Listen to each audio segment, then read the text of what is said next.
Привет, я Джулиан Куспер, и в этом видео я покажу вам рабочий процесс создания стилизованных персонажей в Blender, основанный на моем опыте в производстве фильмов в анимационной студии Blender.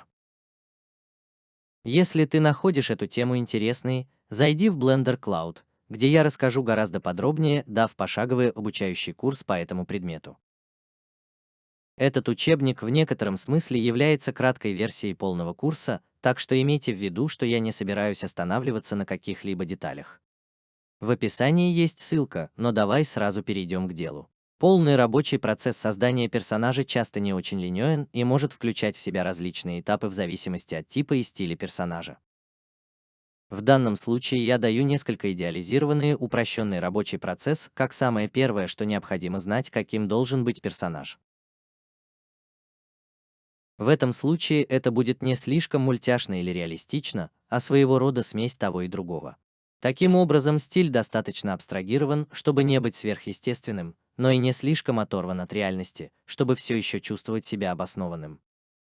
Кроме этого, у тебя должно быть представление о том, кем должен быть твой персонаж. Запиши отдельные моменты, такие как этническая принадлежность, пол, возраст, период времени, род занятий, отношения и, возможно, многое другое. Действительно определись, кого ты хочешь создать. Тогда, прежде чем это приведет нас к созданию некоторых концепций первого уровня, хорошо бы провести некоторые исследования. Этот шаг может заставить тебя пересмотреть свой характер, но он также должен вдохновлять и направлять тебя на его создание. Там должны быть ссылки на самого персонажа. Может быть, у тебя есть на примете актер в качестве источника вдохновения. Например, ты также должен собрать ссылки на стиль, который ты хочешь использовать, которые, скорее всего, будут произведениями искусства других людей, и это нормально. Тогда есть еще ссылки на техническое исполнение. Если ты хочешь использовать меховой код, тогда узнай, как другие люди пытались и преуспели до тебя, что избавит тебя от множества проб и ошибок. И, конечно, ты всегда должен включать ссылки из реальной жизни, такие как анатомия и ткань, поведение и многое другое. Узнай, как устроена реальная жизнь, прежде чем воссоздавать и абстрагировать ее. Как только у тебя будет все это, размести это на коллаже, идеально красиво организованном по размеру и группам, в зависимости от важности и категоризации. Моя личная рекомендация – использовать PureRef на втором мониторе, дисплее телефона или даже распечатать его на бумаге. Теперь пришло время поработать над дизайном персонажа. Идеальный сценарий – это работать с существующей концепцией, прежде чем переходить к трехмерному. Это может быть твой собственный рисунок или чей-то еще с их разрешения и одобрения. Конечно, я должен признать, что в моем случае я не работал ни с какого рисунка, но я могу настоятельно рекомендовать вам сделать это, так как это сэкономит вам много времени на протяжении всего процесса. Концепция должна воплотить в себе большую часть предыдущей подготовки и служить эталоном для модели. Хорошо начинать трехмерную скульптуру с простого блокирования, что означает создание общих пропорций с помощью простых форм. Это можно сделать, создав и разместив кубы, цилиндры и сферы и придав им приблизительную форму. С этого момента ты со временем добавляешь больше четкости и деталей, шаг за шагом. Пока можно сохранять формы очень плоскими и грубыми, пока общие формы не будут высечены в камне. Вокруг определенно много объектов. Тебе не нужно лепить все из одного предмета. Кроме того, хорошо используй варианты симметрии, чтобы сэкономить время и не беспокоиться о том, что у тебя закончится геометрия для лепки. В режиме скульптуры есть полезные инструменты. Один из них – динамическая топология, которая включается с помощью Ctrl-D, которая динамически создает и удаляет геометрию во время лепки. В настройках ты можешь дополнительно определить такие вещи, как разрешение и метод повторного смешивания. Есть также новый voxel Remija, который почти сразу изменяет весь объект с помощью шорткат Ctrl-R, основываясь только на его громкости, что является гораздо более быстрым и надежным методом с гораздо лучшей производительностью. Это даже переделывает пересекающиеся объекты, если вы их объединяете. Тебе также на самом деле не нужно использовать так много кистей, чтобы сделать первую скульптуру. Обычно достаточно простого рисования, сглаживания, разглаживания и захвата кистей. Как только все будет примерно там, где должно быть, хорошо наконец объединить отдельные объекты, либо с помощью модификатора Boolean, либо просто объединив их и изменив все с помощью voxel Remija. После этого ты можешь раскрасить объекты разными цветами, чтобы получить лучшее представление о том, как будет выглядеть персонаж. Это очень полезно, но также не забывай время от времени отключать цвета, так как они могут затенить реальные формы скульптур. Ты можешь рисовать даже то, чего там нет, например, брови и ресницы, чтобы все было быстро и гибко. Пока. Для волос ты снова можешь использовать отдельные объекты или извлекать геометрию из маски, или с помощью модификатора кожи или даже кривых создавать отдельные пряди волос или хвостики. Потом добавь к ним еще и другие цвета.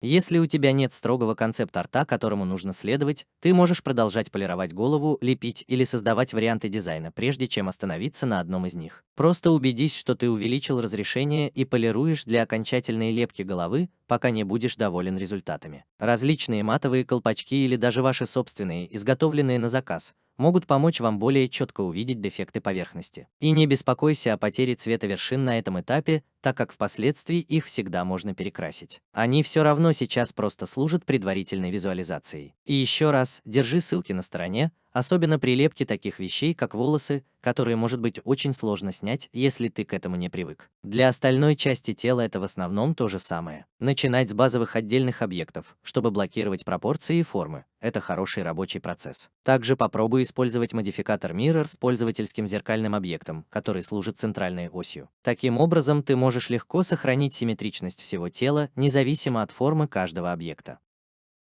Кроме того, не забудь применить масштаб к своим объектам с помощью Ctrl-A, чтобы избежать странного поведения кисти.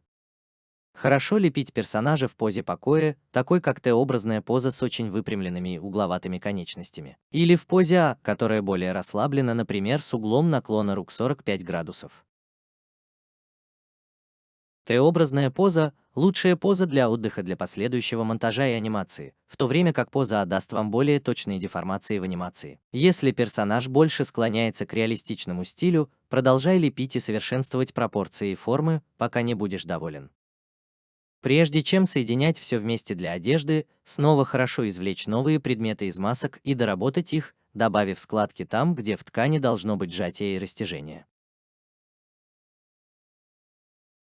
Цвета Vertex снова помогут тебе составить впечатление о персонаже, и ты сможешь поэкспериментировать с различными цветовыми палитрами. Если ты решишь изменить общие пропорции персонажа, проще объединить все объекты тела вместе и настроить все вместе. Просто будь осторожен с любыми модификаторами, которые у тебя могут быть все еще активны. После этого ты можешь снова разделить их на отдельные объекты с помощью сочетания клавиш P. В режиме редактирования ты снова можешь создавать вариации наряда, но извлечение их с помощью масок не единственный вариант их создания. Ты также можешь, например, смоделировать рубашку в коробке, немного разделить ее и усадить, обернув обратно на скульптурное тело, и продолжить определять его оттуда. Продолжай добавлять больше скульптурных деталей к одежде, пока все не будет готово. Некоторые объекты могут оставаться немного шероховатыми, пока ты не дойдешь до окончательной полировки позже, прежде чем окончательно определиться с дизайном. Это отличная практика, чтобы протестировать текущий и посмотреть, можно ли его каким-либо образом изменить. Это также важно для более позднего монтажа и анимации, чтобы иметь руководство по стилю уже под рукой, прежде чем можно будет начать работу над этим. Важно иметь лучшую сетку для работы, а не очень плотную форму головы.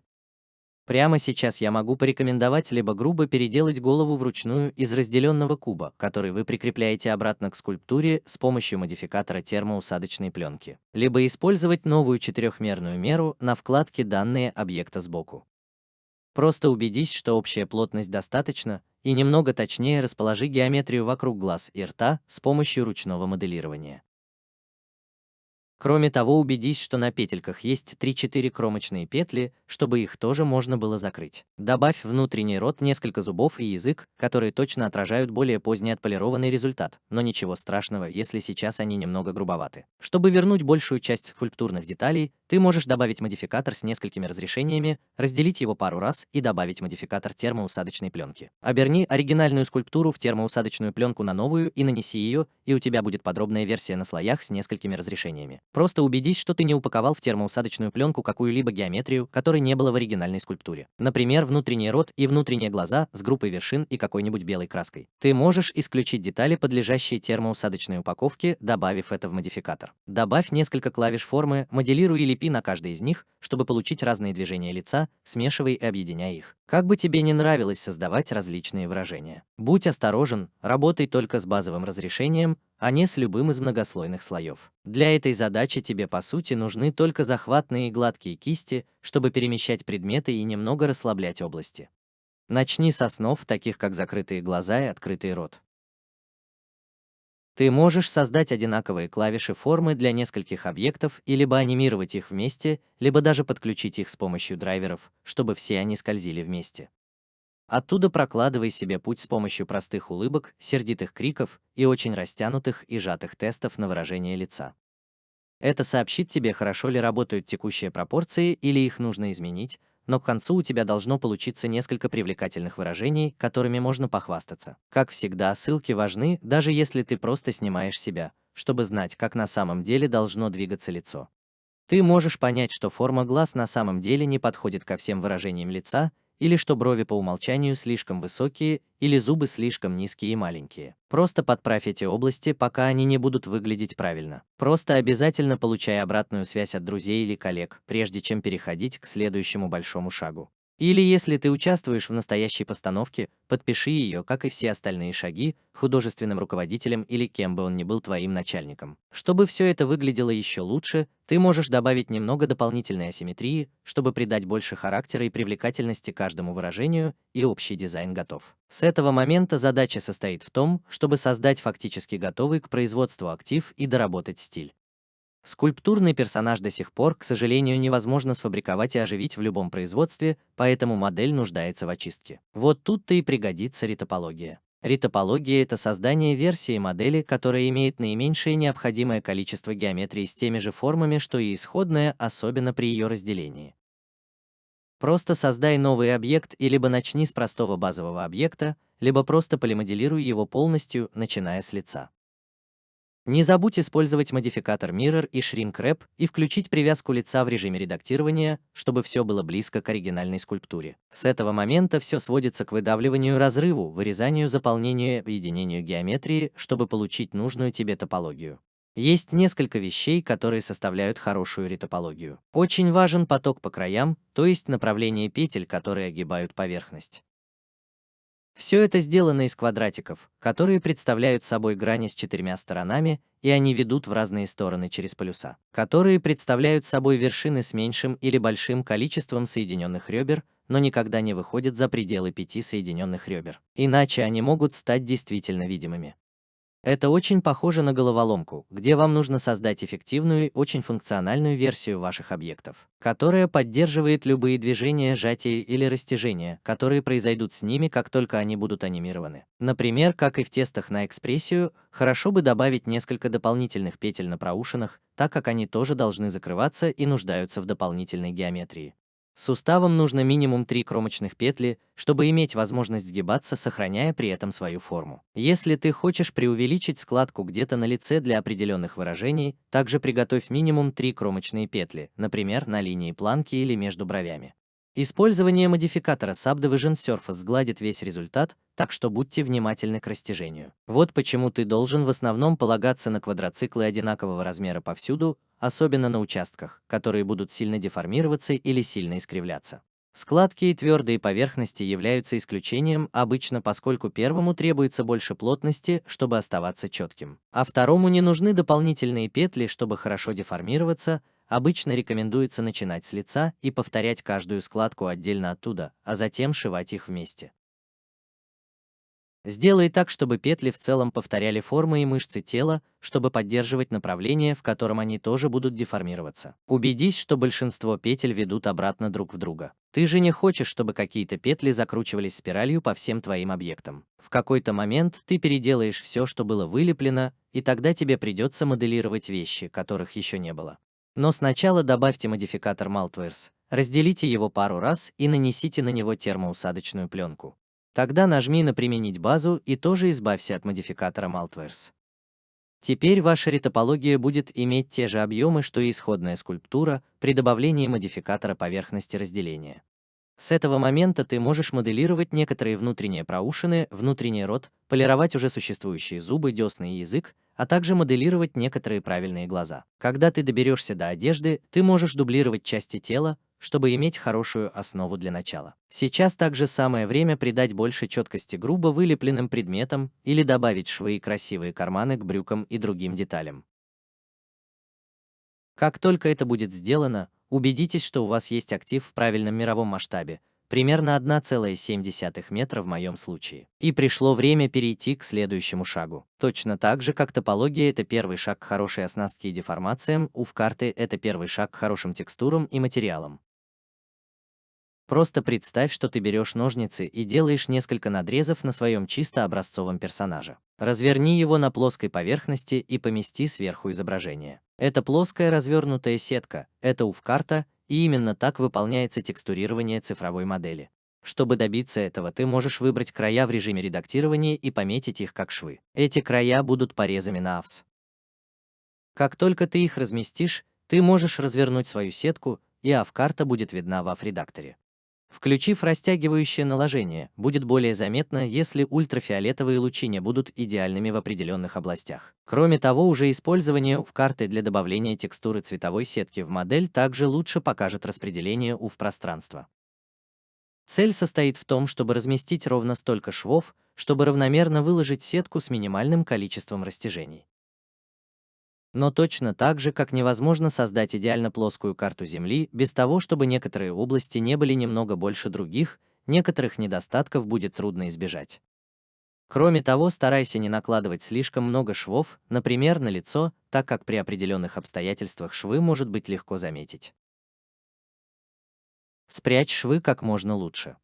Как только ты красиво развернешь свои AVS, пришло время настроить и организовать их получше. Они должны быть разложены таким образом, чтобы они занимали как можно больше места в ультрафиолетовом пространстве один за другим. Расположение их симметрично также может быть очень полезным в дальнейшем. Убедись, что ультрафиолетовые лучи, как правило, имеют одинаковый масштаб. Если только ты не хочешь, чтобы некоторые ультрафиолетовые острова получали большее разрешение текстуры, чем другие. Это немного похоже на то, как если бы ты упаковывал свой багаж и следил за тем, чтобы все идеально поместилось и не перепуталось. Для таких областей, как глаза и губы, также может быть полезно выбрать эту геометрию и спроецировать ее на вид, немного сгладив их и шив обратно с остальными.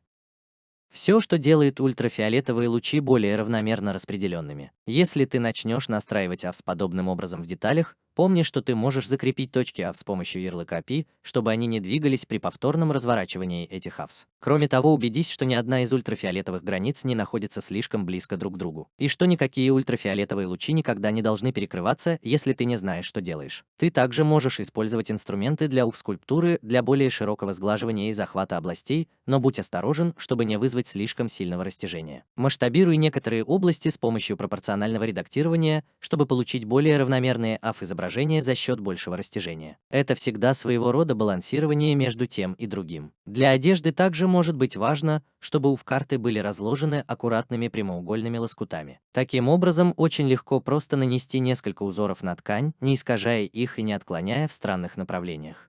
Просто закрепи границы островов и включи живое разворачивание. Тогда отрегулируй границы так, чтобы они были как можно более прямоугольными, и все остальное между ними автоматически будет соответствовать этому. И продолжай сравнивать это с текстурой сетки и трехмерным видом. Это будет хорошим примером того, насколько искаженными будут текстуры и какое разрешение текстуры получит каждая область. Пройдись по всем различным объектам с помощью этих принципов, и у тебя будет несколько чистых, функциональных AV-изображений для текстурирования. На следующем шаге, чтобы придать персонажу некоторые цвета, нам нужно добавить текстуры. Добавь редактор шейдеров в интерфейс для редактирования материалов на основе узлов и редактор изображений, чтобы видеть и рисовать текстуры в двухмерном представлении. Также в качестве профессионального совета включите дополнение Node Wrangler в настройках. Я могу порекомендовать просто использовать шейдер Principled BTV по умолчанию в узлах, поскольку в нем есть практически все, что может понадобиться при текстурировании. Тогда начни с основных цветов.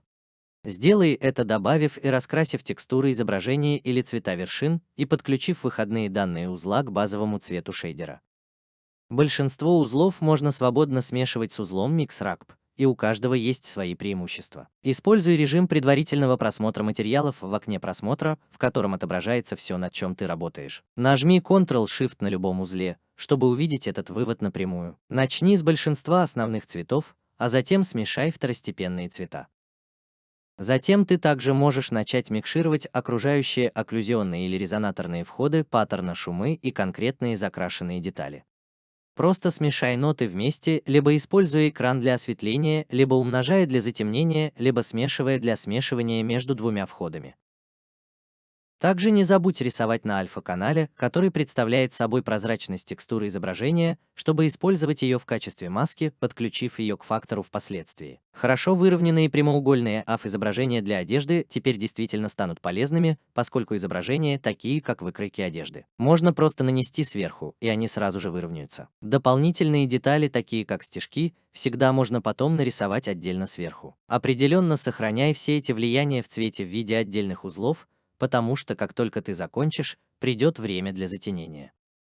Другие наиболее часто используемые входные данные в шейдерах помимо базового цвета — это шероховатость для определения глянцевого блеска или его отсутствия, металличность, если поверхность металлическая и нормальная, чтобы добавить поддельные высокочастотные детали, которые мы еще не моделировали. Если ты хочешь, чтобы детали были прозрачными, как стекло или лед, ты можешь использовать трансмиссию. И чтобы просто заставить их использовать Fade Away или просто полностью исчезнуть, используйте альфа. Ты также можешь использовать зеркальное отражение, чтобы смягчить глянцевые блики, но если ты хочешь получить действительно реалистичную точность, вместо этого увеличь шероховатость. Подключи свои отдельные заметки из скала также к цветовым рампам и значениям насыщенности оттенков, чтобы изменить их, а затем переделай их для других входных данных шейдера. Постарайся, чтобы все было организовано достаточно хорошо, собирая заметки вместе, обрамляя их или даже группируя. Измени условия освещения и проверь, как реагируют материалы. Добавление дополнительных огней и вращение их вручную также может помочь. В случае с кожей также хорошо добавить подповерхностное рассеяние или, короче говоря, си, чтобы придать ей восковой вид, как будто свет просвечивает сквозь нее. Чтобы придать красивый вид искусственным волосам на смоделированных волосах, я могу порекомендовать анизотропное затенение, которое добавляет направленное искажение к глянцевым бликам. Превращение анизотропии в единицу само по себе на самом деле не будет выглядеть убедительно или даже хорошо, поскольку это просто добавляет сферический узор, основанный на мировой оси. Тебе нужно создать вторую AV-карту, добавить ее в качестве касательного узла и подключить к касательному входу шейдера. Ориентация ультрафиолетовых лучей будет влиять на направление, в котором будут искажены блики. Поэтому все пряди волос нужно уложить как можно ровнее и выровнять по вертикали. Теперь блестящие полосы идут горизонтально по поверхности вместо фиксированного сферического направления, как раньше. Чтобы поделать отдельные пряди волос, ты можешь нарисовать черно-белую текстуру с небольшими различиями в значениях и подключить ее к вращению анизотропии. Отрегулируй ту же самую карту направления с помощью цветовой рампы и подключи ее к шероховатости. Добавь цвета, и все готово. Продолжай тестировать и настраивать свои материалы как в Eevee, так и в Cycles, и оптимизируй их для движка рендеринга, который ты хочешь использовать позже для окончательного рендеринга. Как только ты будешь счастлив, у тебя может получиться чрезвычайно сложное, бессмысленное дерево нот. Это можно упростить, просто взглянув на необходимые входные данные, которые ведут в шейдер, и запекая все в набор текстур изображения. Просто убедись, что у тебя установлен циклический режим в качестве движка рендеринга. Ты нажал Ctrl-Shift на ту часть дерева узлов, которую хочешь испечь, и выбрал узел текстуры изображения, в который ты хочешь его испечь, и это должно сработать. Чтобы ускорить процесс выпечки, поставь температуру образцов на что-нибудь довольно низкое. Переборщи с размером плитки. Установи для типа выпечки значение «Испускать с большим запасом» и нажми «Испечь». В идеале, как только ты закончишь, твой персонаж должен выглядеть хорошо. Независимо от того, используете ли вы циклы Eevee или просто материальные цвета в окне просмотра. Точно так же, как мы завершили оригинальный дизайн несколькими тестами экспрессии, сейчас самое время проверить все, что мы сделали до сих пор, с помощью полной позы. Это для того, чтобы посмотреть, есть ли какие-то последние изменения, которые нужно сделать. Например, изменить пропорции тела, зафиксировать, растянуть и так далее. Конечно, это также здорово не представлять персонажа в текущей позе покоя. Регифи. Добавление настроек действительно может помочь. Чтобы получить несколько грубых поз, добавьте базовую человеческую метаустановку и отрегулируйте расположение, размер и ориентацию костей в режиме редактирования, чтобы они соответствовали персонажу. Не забудь включить X-Mirror, чтобы сэкономить себе немного времени. Как только ты закончишь, нажми на кнопку «Создать установку» и вот оно. Выбери своего персонажа, затем буровую установку и с помощью Ctrl-P прикрепи объекты к арматуре с автоматическими весами. Когда это будет сделано, ты можешь немного изучить общую позу, поэкспериментировать и посмотреть, к чему ты хочешь стремиться. Поскольку установка довольно процедурная, возникнут проблемы, если некоторые деформации будут полностью нарушены. Ты можешь вручную перейти в режим рисования веса и закрасить некоторые проблемы. Делай столько поз, сколько захочешь, пока в конце не найдешь свою любимую. Не забудь посмотреть рекомендации и даже сделать рекомендации от себя, если это необходимо. Я рекомендую иметь второй видовой экран сбоку и установить затенение полностью черным, возможно, с некоторыми темно-серыми контурами. Так ты сможешь увидеть, достаточно ли читаем силуэт. Затем позу можно настроить в соответствии с одним ракурсом камеры или любым ракурсом, который вы хотите отобразить. Убедись, что поза достаточно динамична, с различиями в углах, достаточной асимметрией и всем остальным, что ты имеешь в виду. В этом примере я хотел что-то удобное и уверенное, не супер счастливый победный прыжок или что-то в этом роде, а что-то более сдержанное и приземленное. У тебя есть идея, какую позу ты хочешь? Тогда примени модификаторы арматуры в качестве ключей формы. А потом ты делаешь по сути то же самое, что и с тестами экспрессии. Добавь больше ключей формы для различных неразрушающих исправлений деформаций и продолжай сравнивать его с исходным опорным столбом, потому что пропорции не должны измениться. Конечно, это очень просто, если анимировать все клавиши формы до нуля в одном кадре и включить все клавиши формы в следующем кадре.